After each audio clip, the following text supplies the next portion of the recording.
Біздің заманымыздан бұрын 228-174 жылдары өмір сүрген Мөде шамамен біздің заманымыздан бұрын 200 жылдары әкесінің орнына патша болып, Шанью Мөде ғұндардың биік басына отырады.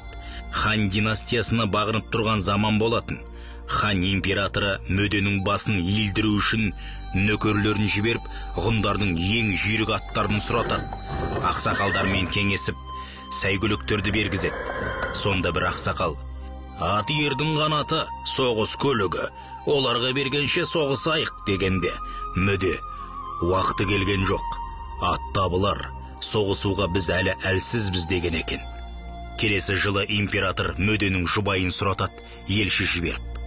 Ақсақалдар кеңесін өткізген Мөде: «Әлі уақыт келген жоқ, елімді қырғынға түсіргенше қатынымды берейін, маған жұбай табылар, ел табылмайды» деп әйелін береді.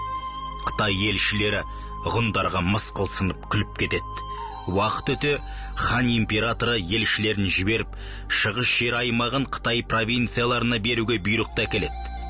Ақсақалдар кеңесінде бір-екі ақсақал: «Бос жатқан жер ғой Мөде, бере бер» дегенде, Мөде қылышымен шауып өлтіріп былай дейді: «Мына бос жатқан жерлерде ата-бабалар сүйектер жерленген.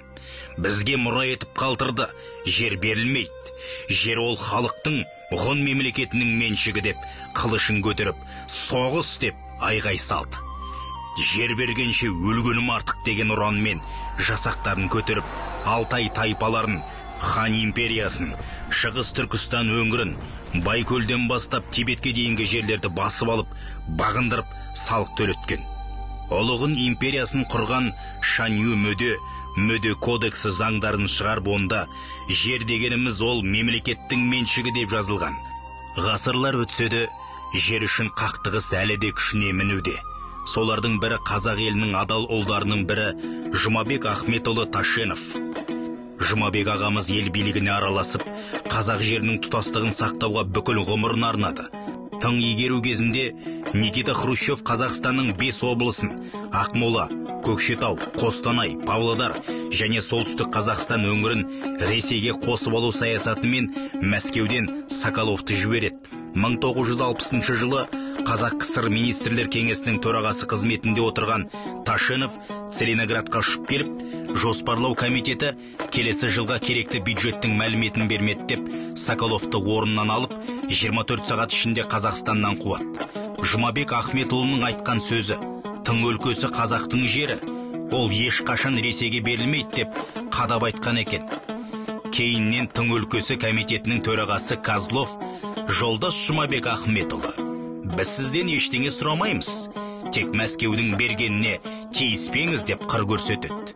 Сонда Ташенов: «Бұл жерлер Қазақстандікі, оны басқарып отырған Қазақстан Компартиясы мен Қазақстан үкіметі. Сіз, жолдас Козлов, осының мүшесісіз.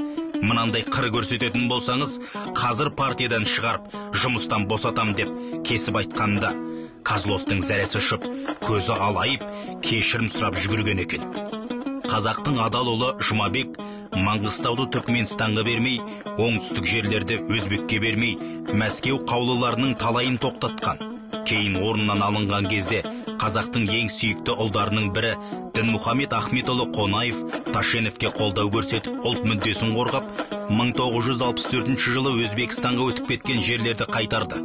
«Панам да елім, данам да елім» деп басқарған Димаш атамыз Орал, Атырау, Маңғыстау, Ақтау жерлерін Ресейге қосып военный округ жасаймыз дегенде қарсылық білдіріп алып қалған осы Қонаев атамыз еді. Ерейментауда неміс автономиясын құрғызбай, Шардараға атом электростанциясын салғызбаған, Кремльдің саясатын тоқтатқан Дінмұхамед Ахметұлы Қонаевқа басымызды иеміз.